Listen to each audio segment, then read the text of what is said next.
Welcome to the Earthworks Podcast, where our team will share the jargon of carbon from many of our turf friends from the past 30 years.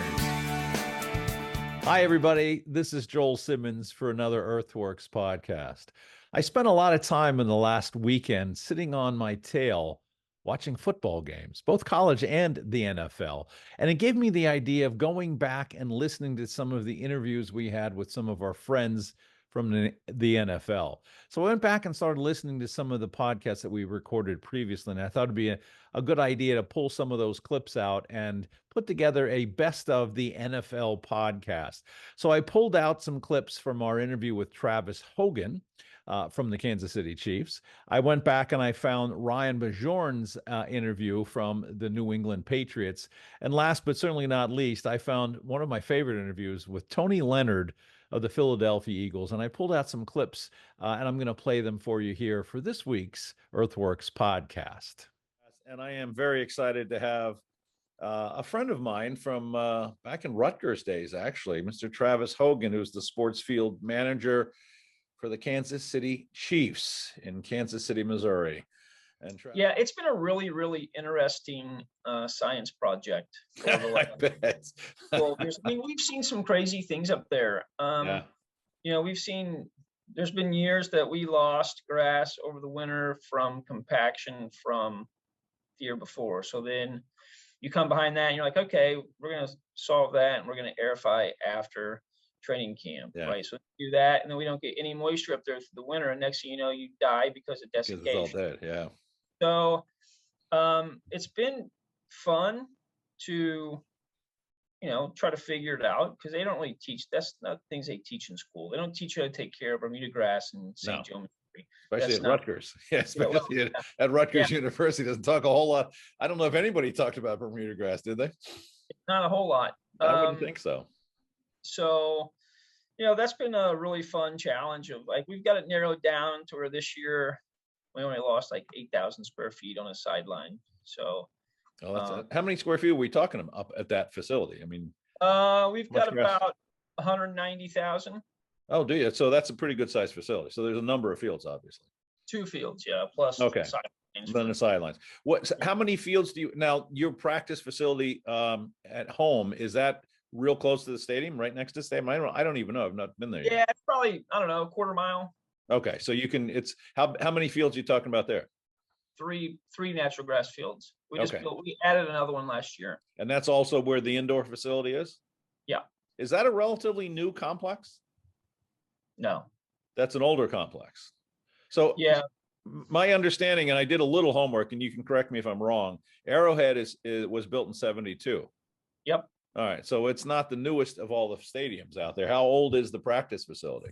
It was built in 90. Okay, so that's not in modern standards. I mean, I talked with your friend Tony Leonard. He's got, the NovaCare Center is fairly new, and that's pretty common now in NFL. But your facility has been around for a bit. Is that problematic? We're starting to get to that point where we have to start thinking about, rebuilding fields similar to greens, where you're going to look at rebuilding greens every 30 years ish, maybe even sooner. Yeah. So we're 32 years old. So it used to be one practice field back in the day. Mm-hmm. And then in 1990 they built this whole practice facility, and it was 2 fields.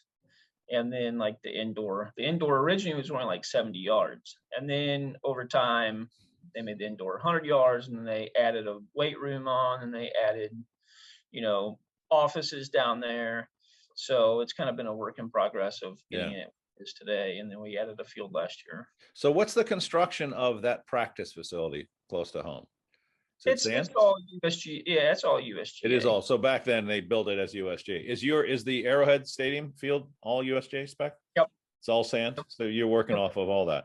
And what's the grass type in the practice facility at those fields? Everything we have is Northbridge, Bermuda. Oh, you're wall to wall Northbridge. Okay. Every field we have is Northbridge. You were one of the earliest adapters to Northbridge. Is that what Chad told me? Yeah, we switched to Northbridge when it first came out. It came out, I think, in 12. Yeah. And I basically got on the InTap and just was looking around. What we can find, what's out there. So I saw that Northbridge was one of the top from a cold tolerance, but also the intriguing part was more that Northbridge had a better rating for dormant traffic, which, for us at the time, we didn't have a heated stadium field yet. You really are trying to find something that can take dormant traffic as well, especially, practice field wise. You're practicing on dormant grass from probably at least the 1st of November all the way through the rest of the season. Yeah. So that I was just going to ask you, that's when you start to go dormant. It's 1st of November. Depends on when the first frost is. Yeah. Are you overseeding? Yeah, we overseed light at the practice facility. We overseed heavier in the stadium. Yeah. But now with the heat system, we can do some crazy things. I mean, I've had this field full 100% Bermuda still on like October 20th. Oh, really? Yeah. I watch your games often because I know you obviously and the field, and you always look fantastic. You look like you are well into the season before you're really struggling with dormancy. But it's always. When did you put the heating system in? It went in 2015. Big expectations when that happened on your part, or on their part, I should say, more likely. I think it was just more. You're trying to get with the times, and you don't really know. Yeah. You don't know what to expect the first year. Obviously, in your head, you think you can do all these crazy things. Yeah, I would think so, right? But you just don't know. There's a lot of learning curve that comes with that. Really, the first time that we ever experienced a super cold game, I called Alan Johnson up in Green Bay and said, "Hey, man, how do you do this?" I don't know where to set this, because that if you set it too warm, the field will play super soft. Oh, I hadn't even thought of that. Yeah, that's interesting. Yeah. So you got to manage all that stuff too. Yeah, you're trying to figure out kind of where to set it and what we do, and everybody's different of how their field reacts to what they're doing. Yeah, so for us, if let's say that it's going to be cold, we're trying to keep Bermuda moving a little bit. We'll crank the heat to 75 through the week. Really? Yeah. And then obviously the top isn't 75, but right. Even the root zone is 75, 4.5 inches down would be 75 degrees. And that doesn't create a soft playing surface? Well, so then as we get into the weekend, depending on what the weather is, sometimes I'll change it, from 75 to 60 over, like from Friday to Saturday. To firm it up? Yeah, just to let it cool a little bit in that top inch where they're going to play, we'll let that cool. But really, most of the time, we leave the heat running wherever we have it up until game day morning at like 6 a.m. We turn it down like 15 degrees on game day morning. And how do you learn that shit? I mean, is there a book on how to, what temperature to keep a field? It's all just trial and error. You're trying to find. It's like anything, right? If you're managing greens, you're looking at what's the basement and what's the ceiling. Like, yeah, exactly. What can I do and what can I not do? You find that height that you're like, I can't go any lower than that, right? Or you find that you can't really go above certain heights, or you can't go above certain amounts of growth regulator or whatever you're using. You have to find the basement and the ceiling. Like we do a lot of testing, and there's things that, hey, look, there's things that I've got my ass handed to me on, and there's also things that have come out really well. But, if you're not trying, then you're never making it. One year I got Pythium, December like 20th. Oops, maybe that's a little too high today. we took the tarps off, and all the way down, like our shaded sideline that holds moisture was just, you could have knitted probably 50 sweaters with the amount of mycelium. Oh my God. On the sideline. And I was like, well, I may have got her up a little too high. Too high for that. That's a nice environment for that little disease. Yeah, it was Petri dish central with grow tarps. So you learn, and you live and learn, and you take it. You had mentioned a couple of these guys, and I threw Tony Leonard's name in there. My impression, and you can correct me if I'm wrong, is that you guys in the industry, especially the stadium managers, are fairly close. Oh man, it's a really tight knit fraternity. That's sure. Cool. That's very cool. Nobody, basically when when you have an issue, I mean, I called Tony Leonard, I don't know, it was 3 or 4 years ago. They threw a concert in. We had U2 on a Tuesday night, the week of the home. Oh, great. Yeah, and so we'd never had a concert that close to a game before. Yeah. I knew Tony had dealt with a lot of stuff like that. Yeah. Tony's at the Philadelphia Eagles, for those who haven't listened to the Earthworks podcast with Tony Leonard yet, but yeah. Yeah, so I called Tony. I'm like, hey man, I'm in a scenario I've never been in before. Help me. What do I do with this? Pick your brain a little bit, like what you think about it. And he's like, what do you got? I said, well, I got a Tuesday night U2 show the week of the home opener. And he goes, holy shit. And I was like, that made you feel better, didn't it? That is not the answer I was looking for. Right. No, wrong answer, Tony. Try again. So we discussed all the possibilities. I called Terry Porch in Tennessee and talked to him and just said, what do you think? I called 3 or 4 guys and just, kind of picked brains of what they thought. And one of my guys on my crew, he's been here 40 years, not 4. He was on me like crazy. Trav, you got to cut it out. Trav, you got to cut it out before they get here. Trav, you can't wait. Because, in my shoes, you don't really know which way to go. What if we cut it out and they rut the hell out of it? Yeah. Through the floor or whatever. You're gonna lose. Yeah. Or, do you keep the grass in, take it out, and then do it? He's like, I'm telling you, you're going to need that time. Like, you got to cut it out. You got to cut it out. It's going to be way faster to laser grade it than it is to get grass out and laser grade it. Just, you got to take it. I mean, he was on me about five times. That's a split second decision almost. Yeah. And finally I was like, okay.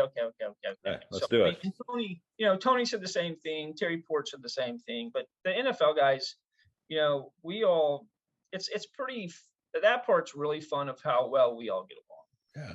Does the NFL have agronomy consultants that you have to listen to, or like the USGA kind of scenario? Is there people that you have to be responsible to?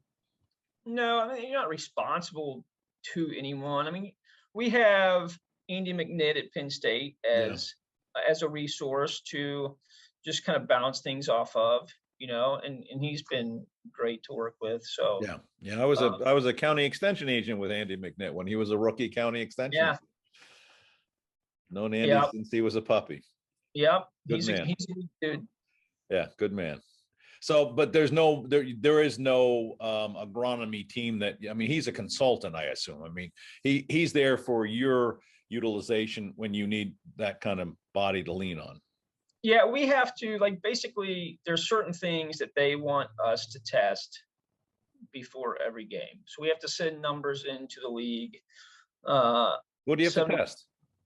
We have to test surface hardness. Okay. We send in moisture readings, and then post game we send in shear vein numbers. Really? Just what do they do with all that data?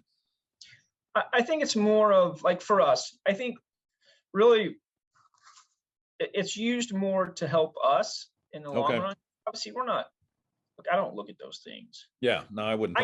I know where I want the field to be and how I want it to play, and sometimes those numbers don't really add up, right? If we, if we're shearing at 22, and then we go out the week of a game, let's say we're going to have a night game. I always throw a little bit of sand the week of a night game so that you don't get that slick surface at the top, right. And firm it up a bit. The cleat interacts a little bit better because the sand actually opens the canopy a little bit, right? Yeah. So your shear numbers are actually going to go down after you top dress. Do you ever get complaints and bitched at by players like you would on the golf course by members? Not really. They don't blame you for when they didn't make the cut or get down the field. I mean, that's not your fault. No, I haven't really had anything crazy with that. I mean, we try to. One thing that we do is we pay attention to every result of what we do. I'm not a real big keep notes or keep records. It's not really, because it's hard to do in Kansas City. Yeah. Okay. This July 2nd can be 105. Yeah. And next year, July 2nd could be 75. Yeah.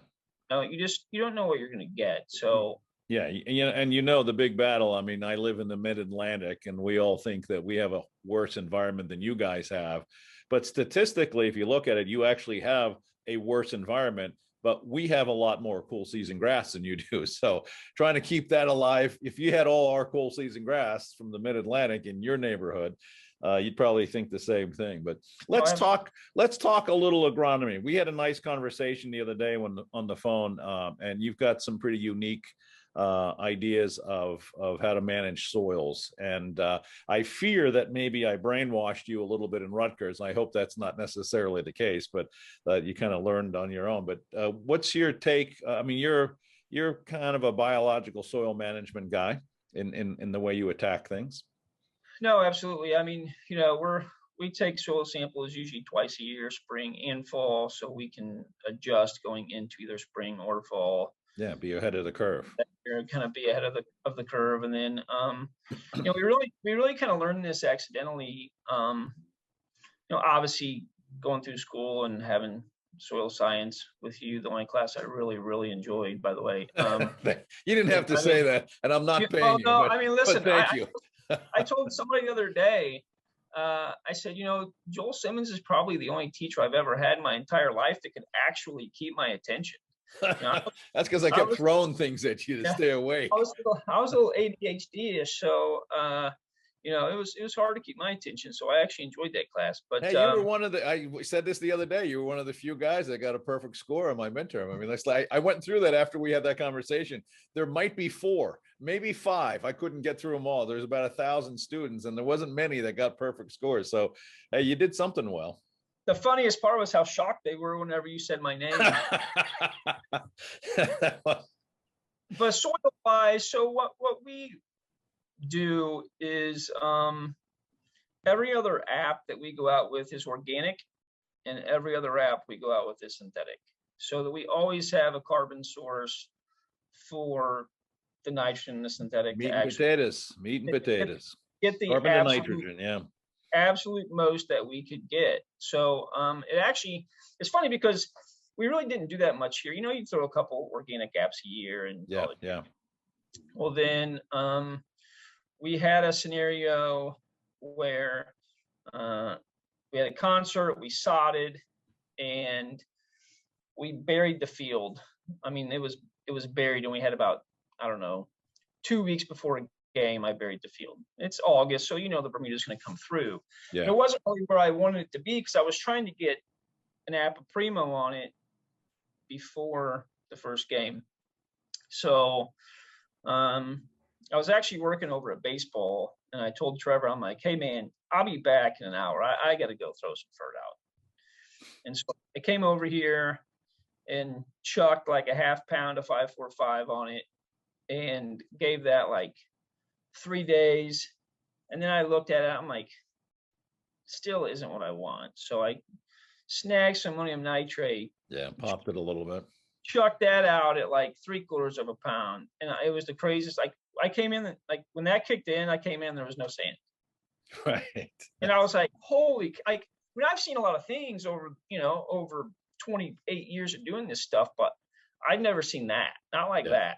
And so you had carbon in there, man. You got the system working. I started thinking about it. I'm like, man, what in the hell is different? Like, what do we do?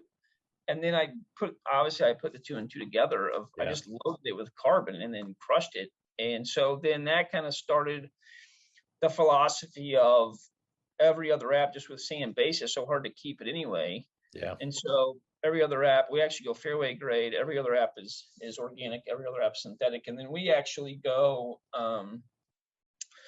We mow super tight. So I actually got this from I forgot where I heard this. I don't remember if it was at GCSAA National one year. They were talking about Paul Latshaw always having like the thickest rough of anyone, right? And so the story goes that, he's like, I think it was when he was at Winged Foot, they were like, he's like, I have a $2 million irrigation system. I hardly ever use it. We do a lot of hand watering. He's like, if I'm going to host an open, I mow the rough at like an inch for the entire year before the open. Yeah. And, I keep ferting it, keep it tight. I keep it tight. I get it as tight as I can, and then boom, right before they show up, I let it go. Yeah. I'm like, man, that really makes a ton of sense, So we can't really use anything here as the guinea pig. That's the blessing of us going to St. Joe for training camp is you get to see something else. Yeah, we have the fields from April all the way through, October, but obviously camp starts in July. But we have about a month to 6 week window where we can really put our heads together and say, let's see what happens if we do this. Yeah. So it was like 4 or 5 years ago. We were already scalping. It came out early, and we're already scalping in like June. And so we just knocked it down to like a ½ inch and just scalped it, mowed it like 4 directions, scalped the hell out of it.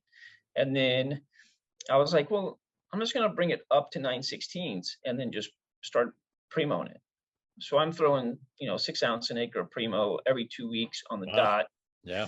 And we kept it at 9/16, and then right before they showed up for camp, we took it straight to 3/4.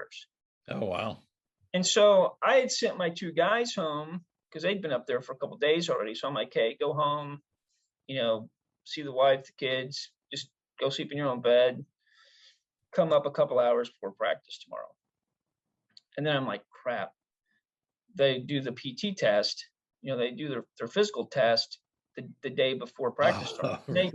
I mean, they beat the hell out of it. Exactly. Yeah, they're just running stuff. When you got a guy that weighs 330 just tipped into a sideline to run back to the other sideline, I mean, one rock. line gets absolutely just hammered. Right. And so I'm like, shit, I sent the guys home, and I got to do this. I'm going to be the one trying to clean all this up by myself, So I walk out there, and there's not one divot. It held. And I was like flabbergasted because I'd never seen it before. Recovery, so baby. That kind of started the way that we manage everything here. The stadium field is under primo all the way through September, and we just kind of go whatever rates we feel it needs. We'll start at 4 or 5 ounces every 2 weeks and gradually drop that depending on the schedule. Maybe 3, but we're under primo most of the year. How much nitrogen typically a year do you use on any one field? I don't know, Joel. I don't keep records. You don't keep records. You said that. Sorry. It's one where doesn't sound like it's a lot. I go off what I see. Yeah, good. Yeah, you have to.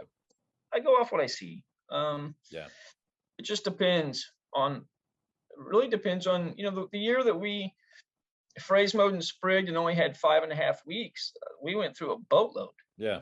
We were throwing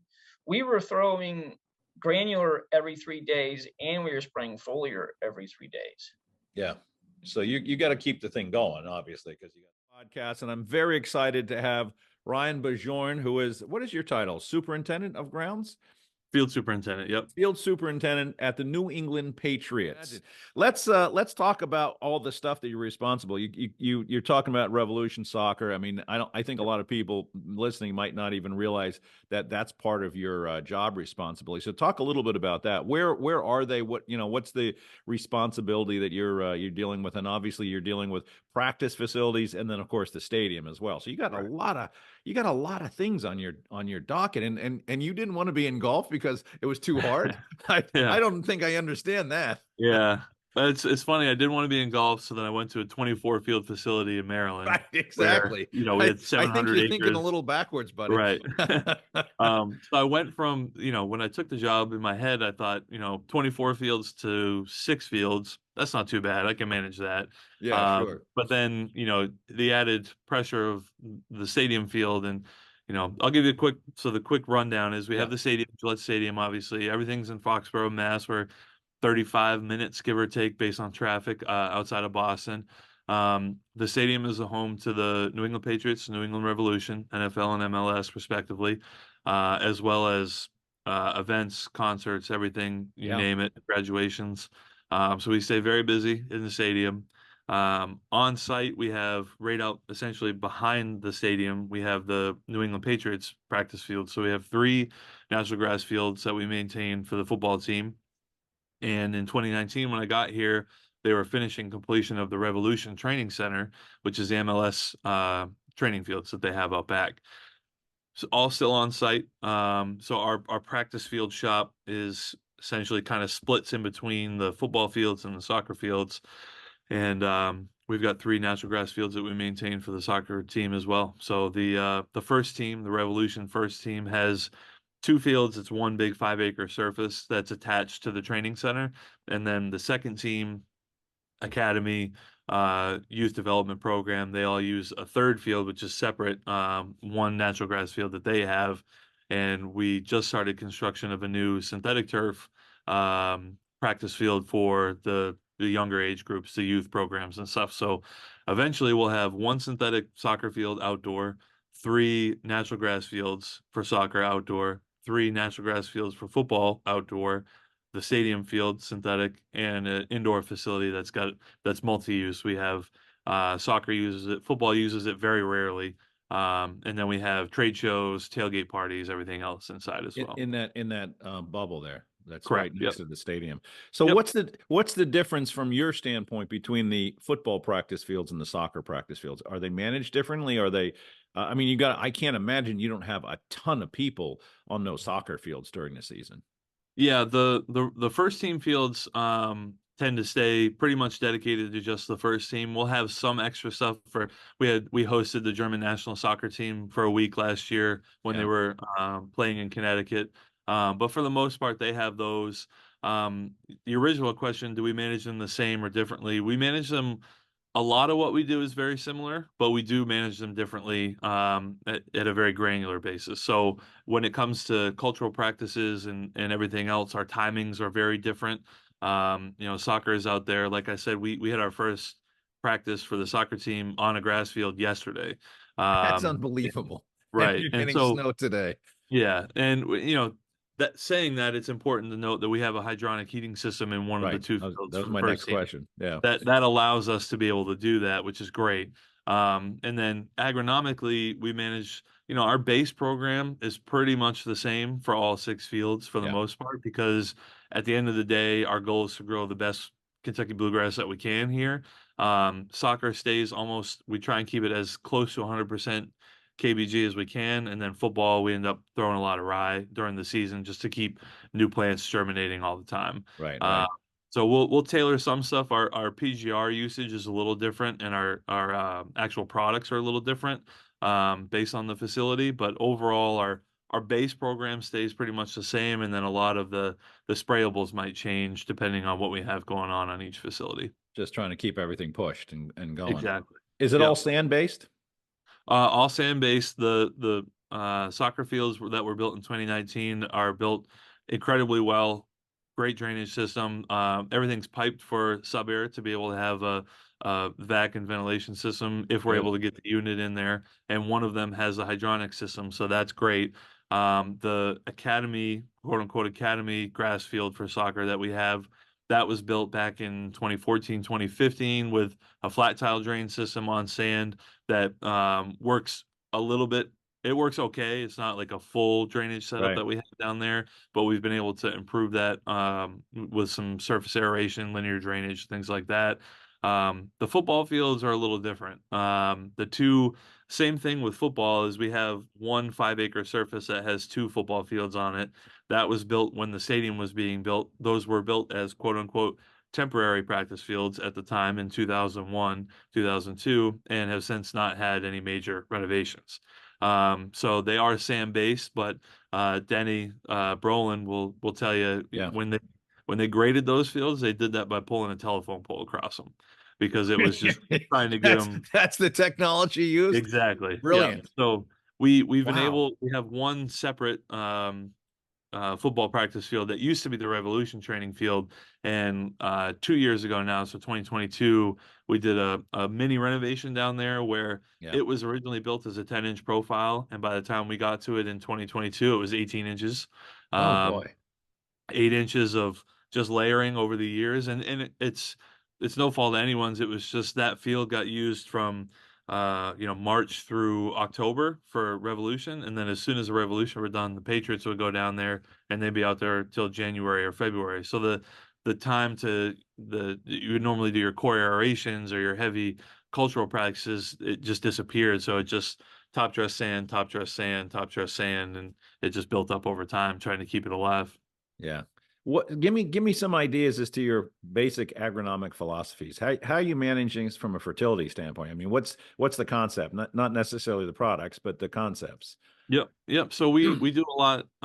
We essentially start our ultimate goal for the most part is going to be we want about a tenth of a pound of nitrogen released from our granular program, and we'll supplement that with anything foliar that we need to. But what we've found so far with our soil testing and just historical kind of paying attention to what's going on with the soil profile is the football fields, the two upper fields, as they were built temporarily with terrible drainage, Right. but that soil profile agronomically, it's like bulletproof.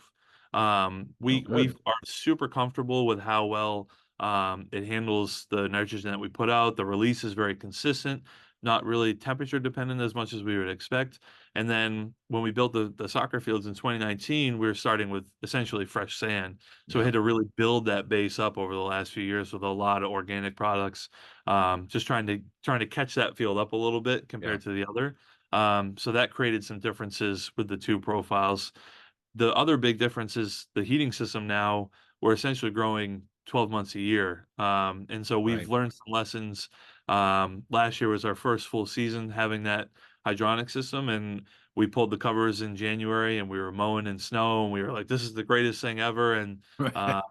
March rolled around and it just nosedove, Why? because, well, we didn't, the fall before, we hadn't done any late fall fertilization. We had Mm. no No actual dormant feed. food in the ground. And Yeah. so it just burned through all its reserves in the blink of an eye when we had the soil temps at, 60, 65 degrees in Yeah. January and February. So Oh, we because you tried to were warming up early, you were taking it all out. Yeah. exactly. So by That's the a good time it was lesson. normally Yeah. waking up, it was really tailing off. And so, we don't know for sure this year. We won't know until we get to March and April, but we did some late fall fertilizing. We actually used some 5-4-5 out there to make sure that we had a good base for when it starts to wake up. So that way it's not burning through all its reserves. Yeah.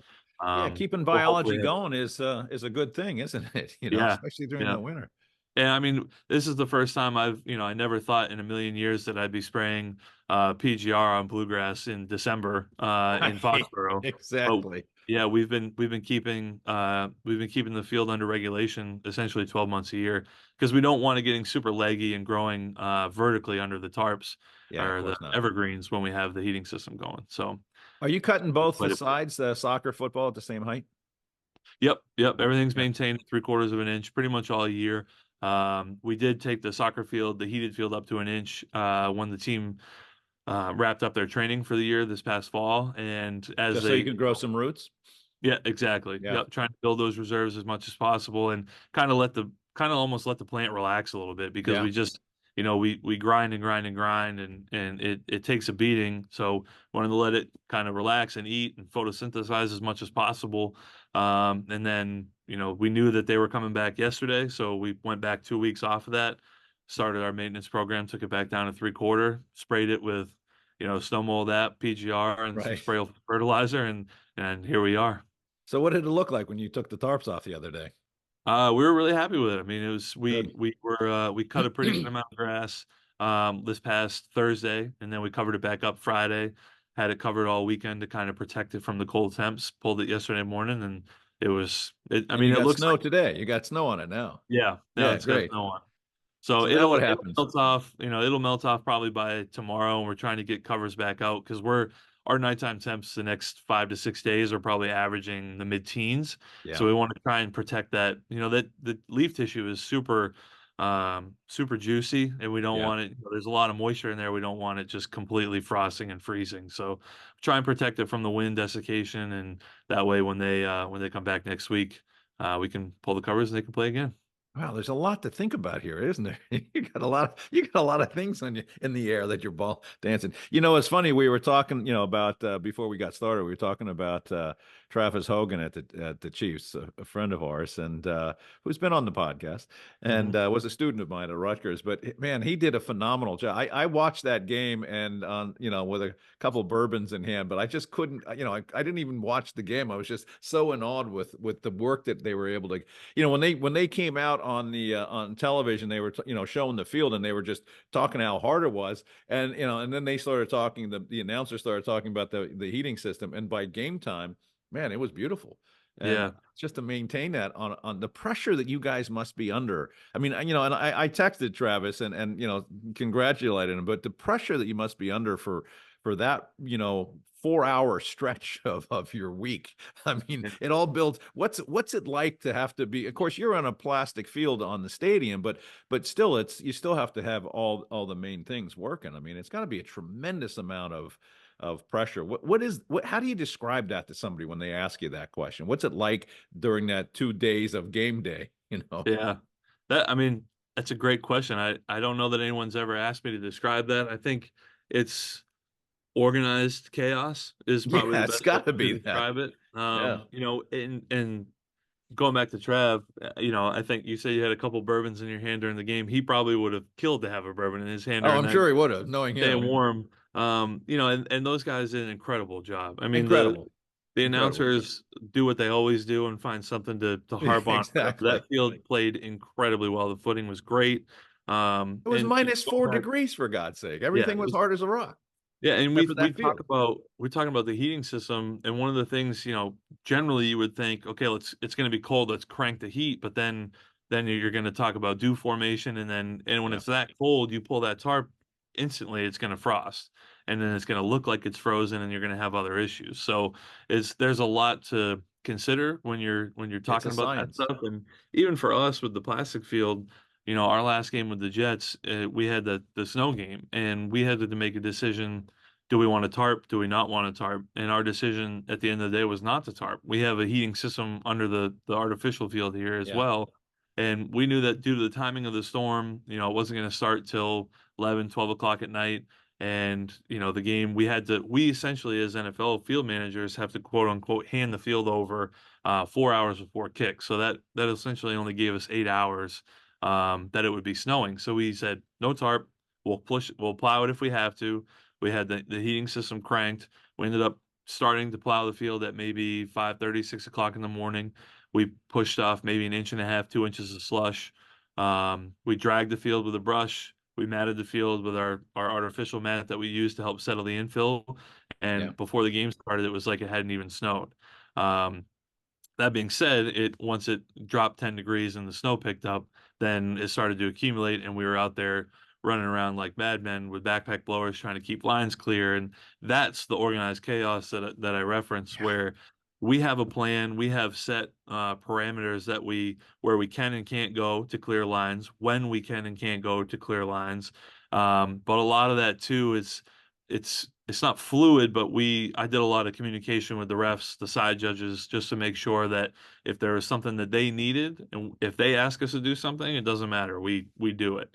But if we have the ability to go out any TV timeout, any break and play, we can't clear anything in front of the play, and we can't clear anything for a kicker that would be advantageous to one side, not the other. But we can clear everything behind the play. So it was just, we had 9 guys. We had 11, 12 backpack blowers, so we had a couple on reserve, and it was just, once it started to stick, it was probably every single TV timeout we were doing yard lines, hashes, sideline hashes, goal lines, just trying to get something cleared off because it was accumulating pretty quickly. So all of that was done with blowers, not brushes or brooms. Yeah. We were lucky where the snow was light enough that it made more sense to try and do that rather than trying to run with a shovel, and you can catch an edge or do something there. So ideally, blowers are better for us because that way we don't have to worry about damage or somebody tripping and falling as much. But it worked. It was a nice light snow and cleared the lines. What if it's a heavy snow? What do you do then? What if it's a wet, heavy snow? Yeah, then you have to consider probably pushing with shovels and just being really careful, which we had to do that for MLS 2 years ago. We had our first game in February. It was the CONCACAF Champions League game, and it snowed the whole game, and that was what we had to do. We had half our staff on one end of the field, half on the other end of the field. And when play would go to the far end, we'd clear the 6-yard box line and clear the 18-yard box line. And same thing, just trying to push snow and hopefully you don't catch an edge and go ass over tea kettle, so to speak. Right. You were on the field as they were playing on the other end. Yeah. You'd be on the back end while they were up there. Wow. If there's a fast break, you just have to run and get the hell out of there real fast. Yeah, you got to be really careful, and a lot like you'd wait for a corner kick on the far end because then there's some downtime. But we would a 6-yard box. We can clear that 6-yard box in 15 seconds probably with two guys. Yeah. So we know that if they're on the very far end of the field, we felt comfortable we could get on and get off. Right. Yeah. When during the football game, who do you take direction from during? You said you have to hand it over to the NFL at 4 hours prior. Who are you handing it over to, and who are you taking direction from at that point? Yeah, so we don't. I mean, it's a hypothetical handoff. Right. That's I our understand that. deadline to make sure that the field's playable. The NFL has an on-site game day rep that goes to every one person at every home game across the board on every weekend. So we have a dedicated person that's our essential liaison if we have any questions for the league or anything like that. And then them in combination with the referees during the game. Pre-game and everything, it's really the NFL rep, but during the game, it's just direct contact with the refs. And I am very excited to finally have gotten on screen here our friend Tony Leonard, who's the director of grounds for the Philadelphia Eagles. This is being recorded on December 22nd, and I will congratulate you on a really great game last night. And I have to say, that field looked as good as I've ever seen a field at that time of year in December. I mean, it was unbelievable. It looked great on TV. Did it look as good live? It did. I mean, it was something we've never done before. First and foremost, I just want to thank you for having me and happy holidays. It was a good win last night. It was odd playing on Tuesday. Really. It's not my first Tuesday night game. It's with the Eagles. We did have one before, I believe in 2010 when we had a blizzard Sunday night. And they moved our game against Minnesota Vikings to Tuesday night.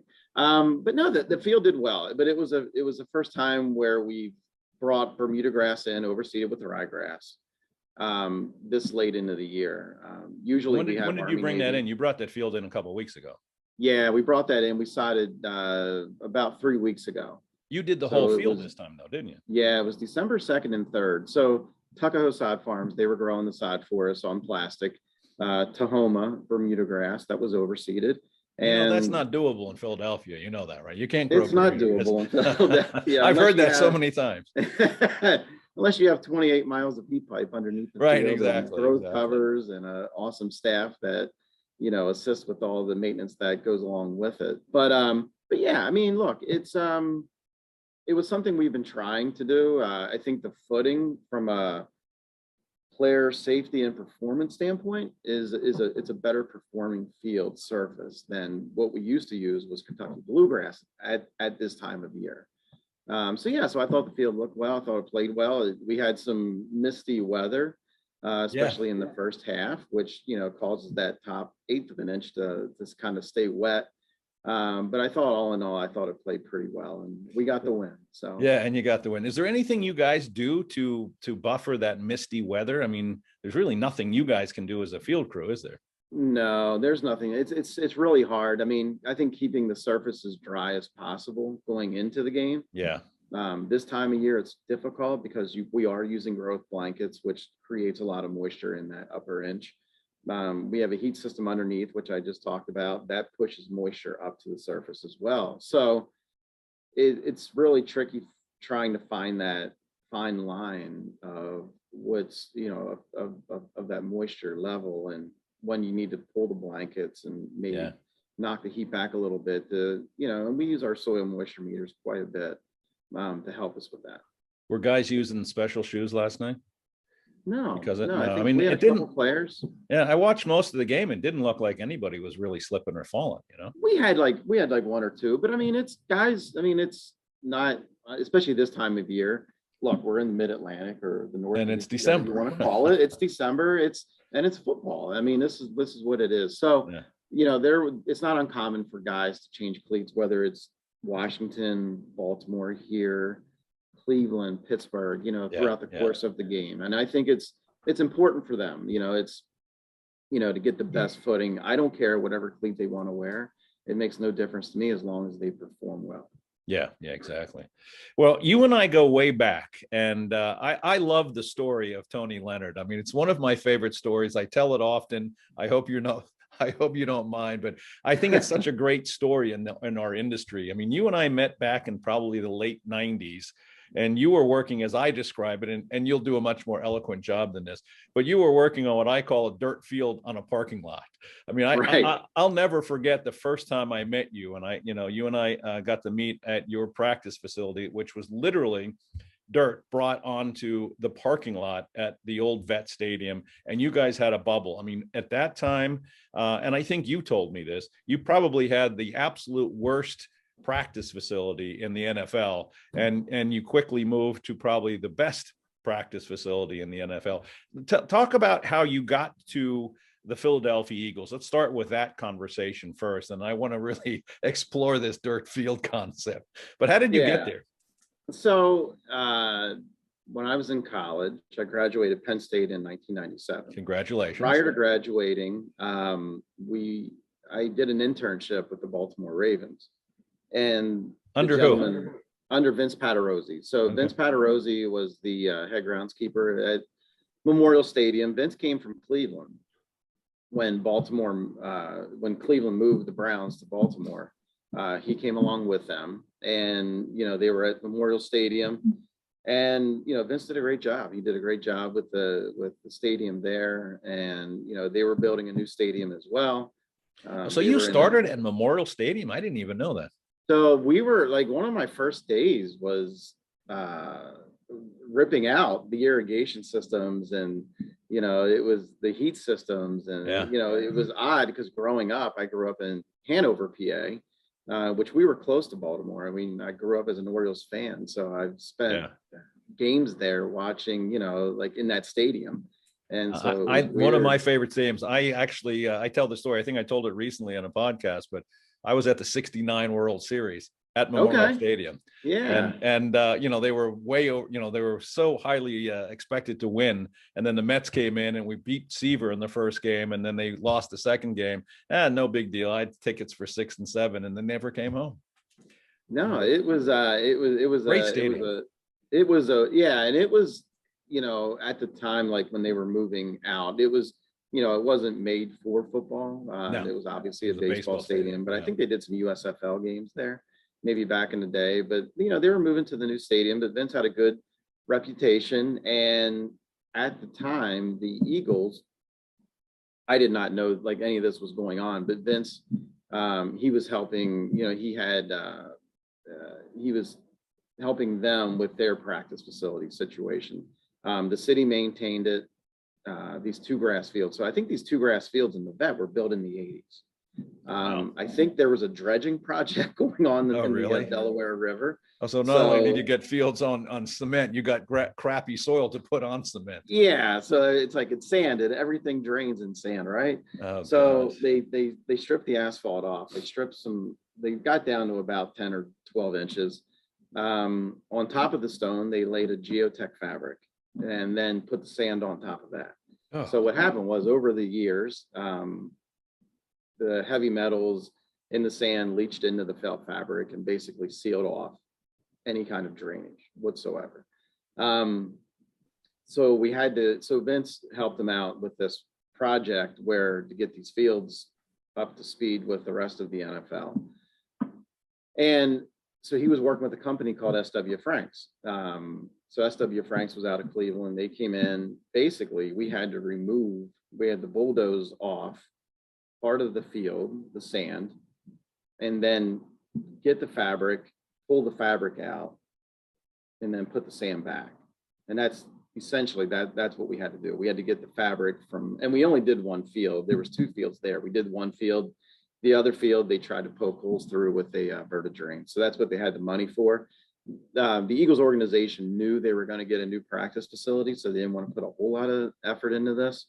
but they at least wanted to get one field done properly. So, while I was interning in Baltimore, he said, "Hey, I have this other opportunity if you want to go up to Philadelphia." And at the time, my wife now, my girlfriend at the time, Lynn, she was from Philadelphia. So I was like, sure, I'll go up to Philadelphia and work. It's like a win-win, right? Win-win. So Yes. so I go up there, we work, and I the was job working. and the girl, perfect. Exactly. So I was working for SW Franks there too, and I spent the summer here rebuilding these fields, which was a great learning experience. Yeah. We got them sodded. I went back to Penn State. There was no such thing as online, Right, education. exactly. They were trying to get me to, take classes here locally, and I'm like, this is only it was my last semester of school. I had to take certain classes that I couldn't take online. So went back to Penn State, and then graduated, went back to the Ravens, and then nothing really happened for a little while. And then I went to go work for Hummer Sports Turf over in Lancaster. So I worked with them. And then after about 6 months, the phone rings again, like, "Hey, we're having problems in Philly again. Can you come out?" I'm like, I was excited. I enjoyed my time there. I enjoyed working, in the NFL, and had a great experience at Hummer. And it was just like, this is what I wanted to do. So moved back out to Philadelphia, and we kind of kicked the can down the road for about a year or so, got the fields back where they needed to be. And then things got off the ground over at NovaCare, where we started building the fields. And then in 2000, we built the fields there. And then in 2001 is when we officially opened up the doors for business. And when did you become an Eagles employee? It was in 2000. So you got back into this not as an employee, but as a consultant with the group in Lancaster?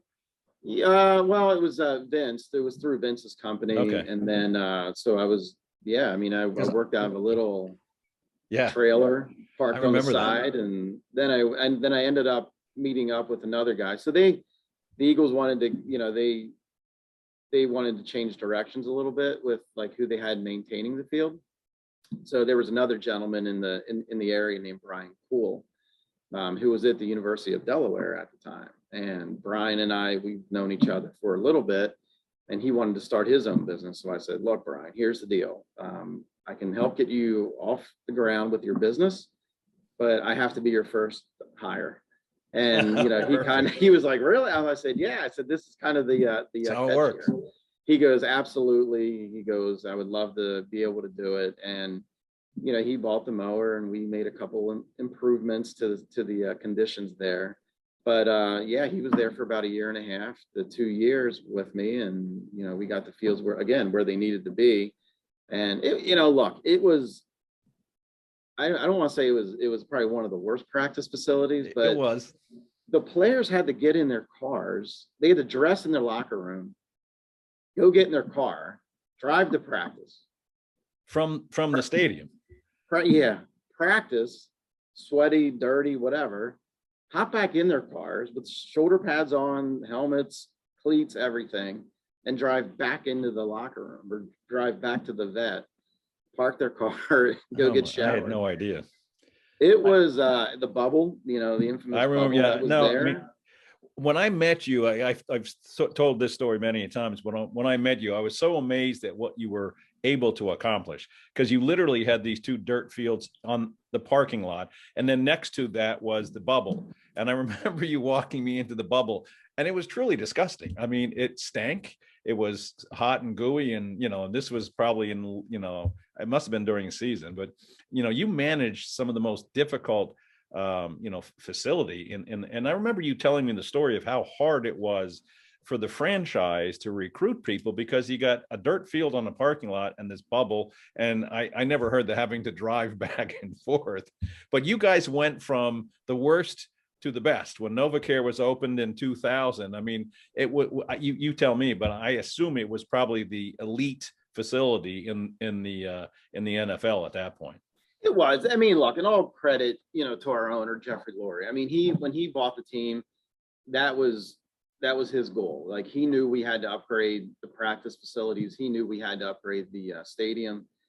I mean, that was his mission from day one. For And, nothing, you know, just to recruit people for no other reason. Yeah. yeah, I mean, it's hard. I mean, and there's so many, you know, you walk in, you're like, hey, we're going to build a stadium. Well, there's a lot of things going on behind the scenes. I mean, not only with, you know, the city and, you know, the neighbors and the state and, you know, with the NFL itself, there was all these things that had to come together, and it takes a long time for all that to happen. And of course, it takes a lot of money as well. Yeah. But that was his mission, and it was hard. Yeah, it was hard to, you know, our scouts did the best job they can do to walk a player, you know, through the parking lot of the vet and say, here, these are our fields. Yeah, come to And, a bubble you in know, a dirt field on a parking lot. yeah, I mean, it was like, but like, we and made drive the over most to your of it. locker when you're done. Great. We made Hey, the most of it. Sounds enticing. I'll come. So the bubble, yeah, I mean, it was this unconditioned space. The only airflow was just the airflow to keep the thing inflated. Oh, there was airflow? I didn't even notice that. Very, very low light. Yeah, you had to walk through 2 sets of doors because I remember you that, opened it up and it would collapse. And I think it did collapse once or twice due to heavy snowfalls. But Yeah. you know, again, the city did like this. It was built whenever it was built. I'm sure it was a Band-Aid, you know, to get them through a certain period of time. How long was that the facility? I mean, what did they have? I think it was in the 80s. I think in the 80s is when that was built. Because I know Buddy. What was there Ryan before still that? around. Nothing. You have- parking lot. No, I mean, no. How did they practice? On the stadium field at the vet? No, they used to use, well, it would be the stadium field, and I think they practiced over at JFK. Okay. Municipal Stadium. So just talking with guys like Harold Carmichael, you know, he would tell stories about practicing over there as well on that field. So it was the conditions weren't great. I mean, that's what was the state of practice facilities in 2000 when you guys built NovaCare? Were there other facilities like that? I mean, were you copying, or not copying, but, you know, were you kind of building up to the level of the NFL? Or was a lot of the NFL still at a pretty low level in 2000? So Pittsburgh, they moved into a new facility. About the same time.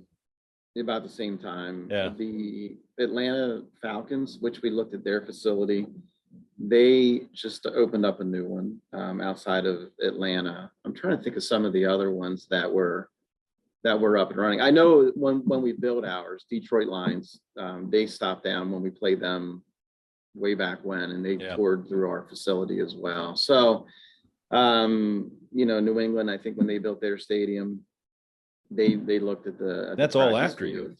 Yeah. So it was again, it was a goal, and it was one of the best. It was like one of the best ones when we built it, and I still think it's still right up there. When you look back and, you know, look and see where we were in 2000 from a technology standpoint to see where we are now. I mean, we didn't have social media, and now we have a big department dedicated to social media. I mean, our Dave Spadaro used to come out with a newspaper called Eagles Insider, I believe. And now there were newspapers back then? Yeah, we had, so that was your fan newspaper, and that would get printed once a week. And, you know, now here we are with, you know, stories galore every day out on the internet. And so when you look at that group has expanded a lot. Our football operations has expanded a lot. You know, we are so much more now analytically driven, you know, and this is in sports in general. So, you know, that's a whole nother department. So, you know, are we busting out at the seams over there? Sure we are, but it's still a great facility. We have 3.5 fields over there that are, you know, they give us all the resources. Again, this goes back to our owner and our upper management and the football operations staff. Is they give us the equipment, the tools to succeed. So talk about NovaCare. I mean, it's a beautiful facility. You got great fields. Talk about what are the grasses? What was it? How was it constructed? I mean, give us an insight as to the whole beginning and today's of NovaCare. Yeah, so NovaCare, I mean, just to go back a little bit in history, but it sits on the property of the Naval Hospital. So there was, I think, an 11-story hospital that sat on that piece of land adjacent to NovaCare, but the whole South Philly and that whole area was all part of that Naval Hospital. So where the fields were was a park. You know, and then there was different buildings, and, you know, there was a dog kennel for the police dogs that was behind the indoor. Yeah. So It was, but it was abandoned. It was abandoned, I think, in the 80s. So it became like overgrown. And, I think the city was looking to do something with that land. And when we were looking for a new facility, it was just a good fit. So then the design team, the architects, they start laying things out. And we built these fields. We excavated, out about 2 feet. And then we started with the drainage and, typical 10/4 profile. And it was, we had an 85-15% soil was our root zone. And at the time, there was a lot of 90-10 mixes with 10% peat being put into football fields, especially. Golf course profiles. Those fields, and they were building them like golf course greens, which, there's 2 different needs there from a performance standpoint. And I think what they were seeing is that these 90-10 fields around colleges and in the NFL, they were failing. Not so much at the beginning of the year, but as you got into the middle of the season, into the winter, there was just no stability there whatsoever. And not saying that, adding 15% of soil helps, but it just helps bind things up. How can it not help? I mean, you're providing, some level of turgidity to the soil. Yeah, and drainage is obviously important. Porosity is important. We all know that. But unlike baseball, where that getting that game in, like as much drainage as they can get, that's huge. For us, if it's raining out, chances are we're going to go inside. So for that practice, it wasn't as big of a deal that we have the drainage like a baseball field would have or like a golf course would have. We were more concerned with the stability and how that field performed throughout.